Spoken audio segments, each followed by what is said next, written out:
Hey, Phoenix and Tempe, have I got a story for you today. We're going to be talking about what's gone on since the Zone, that huge encampment in downtown Phoenix, shut down. But first, I'm going to start with a little history. Tempe City Code 2390 was originally passed in 1997. It was updated in 2018, and this prohibits anyone from using public property as housing. In April of 2016, Tempe enacts a different ordinance which prohibits sitting or lying down on public sidewalks, public thoroughfares, in the downtown area, specifically along Mill Avenue. Now, this ordinance was supposedly addressing concerns from the business community about obstructions and loitering. When this happened, one city council member admitted that Tempeans were divided, but the business community convinced the council to take action. Remember that, it's going to be important later. On September 4th of 2018, the 9th U.S. Circuit of Appeals issues the Martin versus City of Boise decision, ruling that the cities cannot penalize homeless individuals for sleeping in public spaces if no adequate shelter options are available, citing the 8th Amendment's prohibition against cruel and unusual punishment. In September of that same year, in response to the Martin versus Boise ruling, Tempe announces that its urban camping ordinance is unenforceable without available shelter space.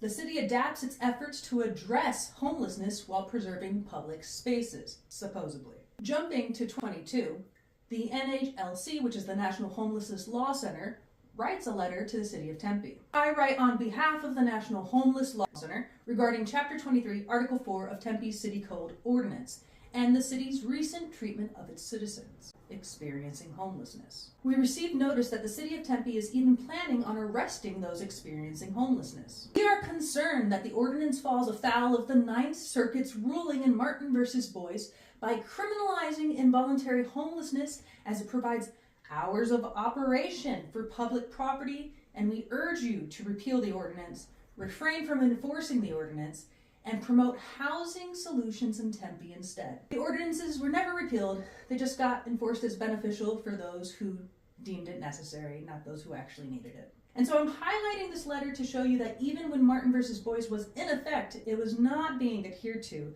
as is often the case, nationally. Let's skip ahead to 23. Maricopa County Superior Court Judge Scott Blaney orders Phoenix to clear the Zone, a large homeless encampment near downtown, citing safety and health concerns raised by property owners, business owners. On May 10th of the same year, Phoenix begins clearing the Zone, starting with specific blocks. On August 23rd, Fountain Hills, which is a nearby town, their council approves an ordinance banning urban camping in public spaces, aiming to prevent issues similar to those in Phoenix and Tempe. They're looking at what's happening around them and then saying, well, that's why. August 24th, activist Sophia is arrested for the first time during the cleanup of the Zone while distributing food and monitoring city officials. On October 25th, Sophia is arrested a second time during another phase of the Zone cleanup on Madison Street. And I do want to highlight that all these charges got dropped except for the charge of not obeying the police officer. And there's still some questions because they didn't even have...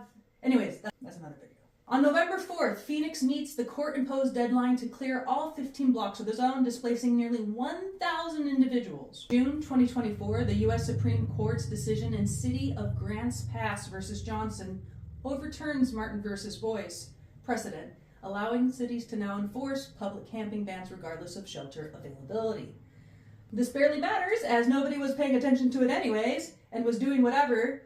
What you're actually seeing here is them covering their own asses legally, right? Because they've been doing this and now they can say, it's the law. On August 29th, Phoenix announces an expanded public camping ban, prohibiting sleeping, cooking, or camping within 500 feet of schools, daycare centers, shelters, and parks.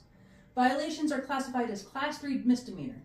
And a reminder that this was basically what they were already doing, but now they can slap somebody with a ticket that they can't pay on top of it. The ban takes place on September 1st, and initial enforcement supposedly focuses on education and outreach.